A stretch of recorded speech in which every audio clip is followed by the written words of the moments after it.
Now I would like to introduce our second speaker, Ms. Ebony Samuel. And Ebony Samuel holds a high professional level in strategy management from the University of Cambridge, United Kingdom. She is a certificate mental health first aider. She used to work as a broadcast journalist, also working in the UK and Brunei. She also spent several years work area of public diplomacy, working on a binational media relation.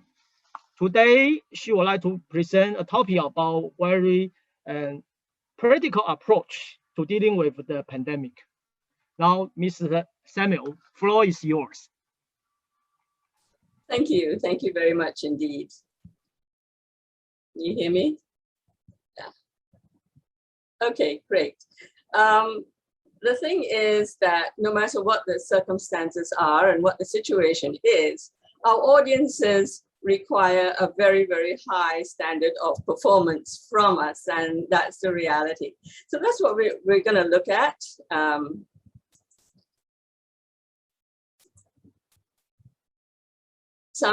The effects of the pandemic on mental health, and also some practical approaches to dealing with them. They are cost-efficient approaches, so that will not tax too many people's budgets.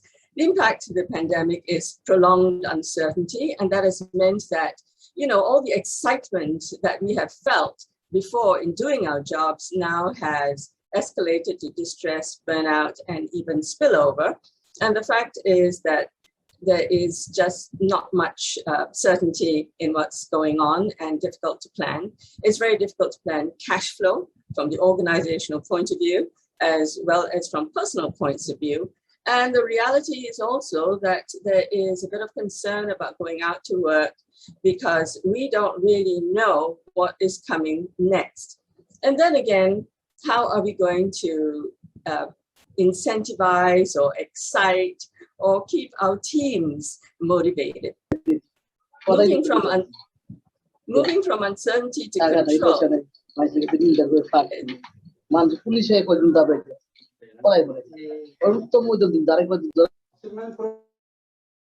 Moving from uncertainty to control involves what we're doing right now, having conversations in occupational safety and health. And the list of behaviors you see on the left are not mental illnesses. They are just reactions to prolonged stress, and we can aim to respond and not react to them. We do that by cultivating the ability to feel in control and to make managed decisions. Now, there's a link on this slide and on other slides as well for you to look a little bit more deeply into the topics, which I will just go through very briefly. There is a long-term fallout from working from home, which we need to be aware of. Everybody is suffering from this vicious cycle of anxiety, and it's affecting those living in the same home, relationships with spouses. The impact on the emotional development of children is particularly concerning because although it may not show up now, we need to be prepared for what comes later on. Here is a mental health flowchart, and all babies are born with basic temperament and genetic predisposition, and everyone is unique. But from the time of the womb onwards, there's emotional memory. And this could then develop in us reactions of fear or anger. And then as we grow, we also learn how to cope with these triggers. This is not bad. This is very good. This is normal amongst all of us. It is just that when we get to the threshold and the danger zones, that we need to know how to manage them so that we don't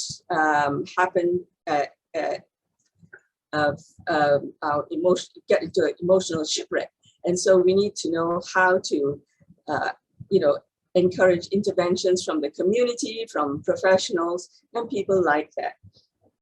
Mental health management is really cognition, the ability to recognize and process.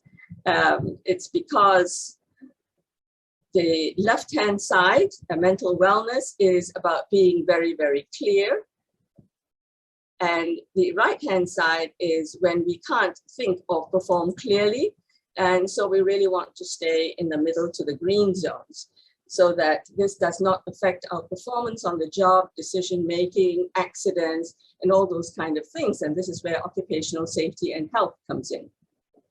Managing the uncertainty and fears are threefold. They are the X factors, which are unpredictable, outside a person's control, the Y factors, which are within a person's control, and the Z factors, which are positive mental health to help us to cope. Now, the Y factors of self-care actually builds up our immunity, which means that we are less likely to be ill or underperforming. And this, of course, reduces operational costs. It's really interesting that businessinsurance.com in May this year reported that mental distress costs employers $5,000 per worker each year. It may be different in your country, but whatever it is, the cost is something that all of us want to reduce. The X factors and negative triggers, which are rooted in fear, and these are the behaviors that come out of it. And anger is also a byproduct of fear. Very interesting is the impact of emotions on our bodies, and this infographic is the result of research, which affects our vital organs as well. This is not bad. These are not illnesses. These are normal reactions. But again, it's really about knowing that this is happening and working towards dealing with them. We learn how to manage fear and anger so that they don't manage us, and we learn to respond instead of to reacting. Fear is actually false evidence appearing real, and anger is fear in disguise. The triggers lie in the emotional memory, which I talked about a little bit earlier. And the thing is this, in our active selves, the conscious mind is only 10%, subconscious mind is 90%. So when we engage in conversations to explore our options available to us, this helps us to develop mental fitness in response to the triggers. Distorted thinking means that our true selves are hidden, and what we see instead could be manifestations of low self-esteem and self-importance. We see these kinds of behaviors quite evident in our places of work or in our communities, but they can be managed, they can be addressed and dealt with. In the Y factors of self-care, the very first thing that is really helpful to do is to know when we are experiencing loss of emotional control, having negative functions. And when we actually journal this, we actually write down, what is it that made us feel this way? That is step one to actually addressing it. And then next step, of course, is to taking control of it.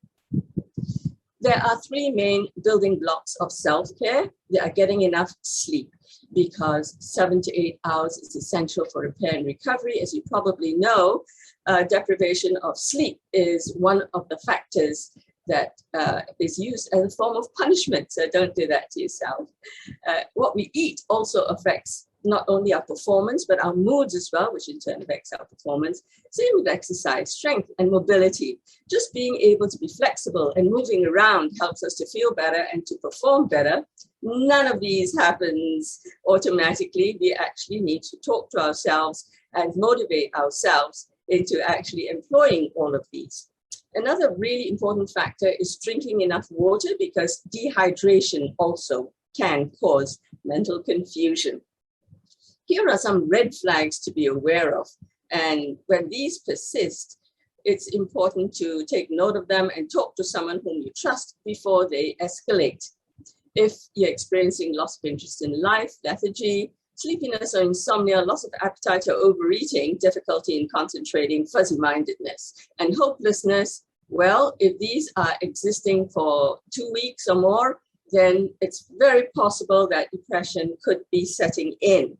Then there's on the other side, there's increased heart rate, a dry mouth, fear and worry, irritability, and feeling distressed when what were normal situations, giddiness, headaches, tingling, shaking in the limbs, and unexplained diarrhea, and even panic attacks. Really, really important to curtail this anxiety, because it can affect our hearts and develop into heart disease. So that's why they need to be paid attention to and dealt with.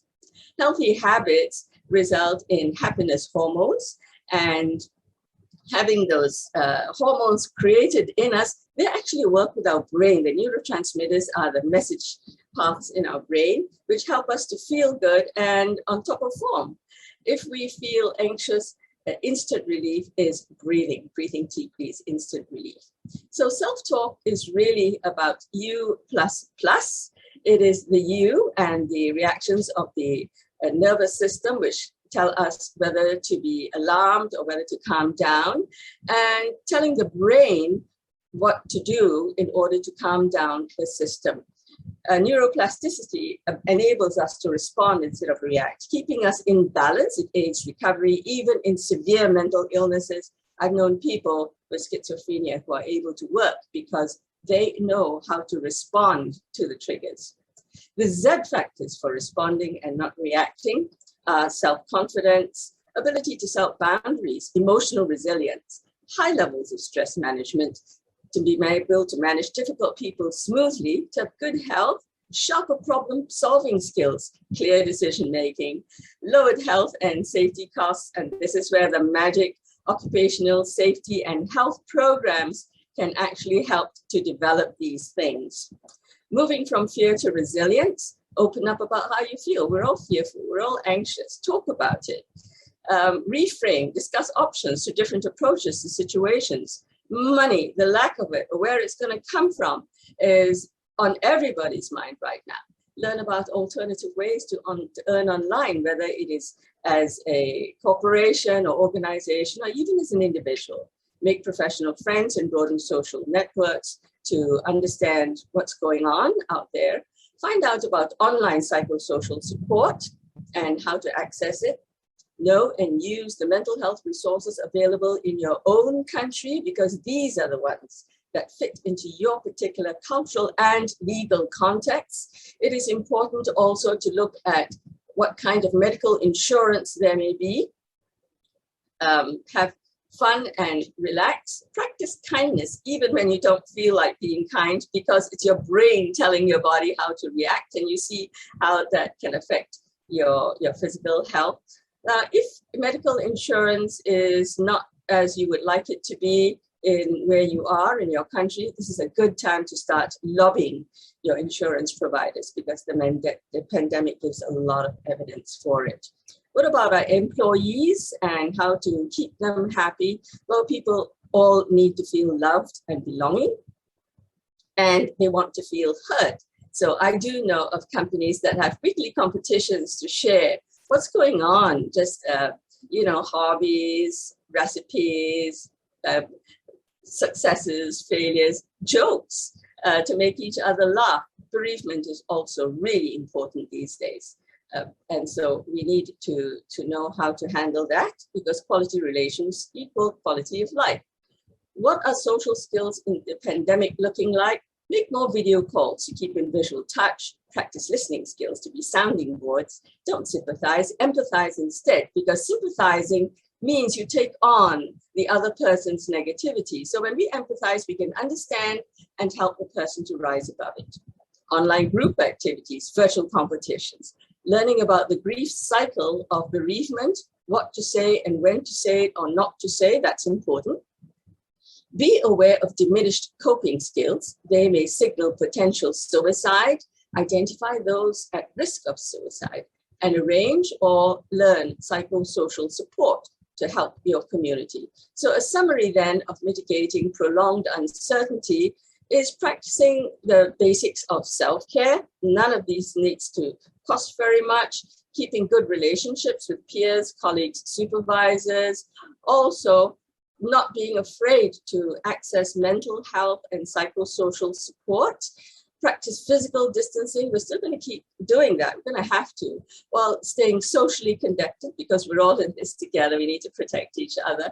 And this does reduce operating expenses. So this is how mental wellness becomes an integral part of occupational safety and health efforts. Now, if anybody would like to know a little bit more about mental fitness and emotional resilience, please do email me. I would be very glad to respond. And the slides are available from the organizers. So links to the various topics are on them. And I just want to say thank you very much for giving me this opportunity to share some very practical ideas with you. All of these ideas are not theory. They're actually in use. And I hope you picked up some tips that maybe you can even employ straight away. Thanks again. Thank you, Miss Samuel, and you give us remind us so many important things other than the media business. Actually, you work with the media before, so I can assume your approach is much better, much practical to us. Thank you again.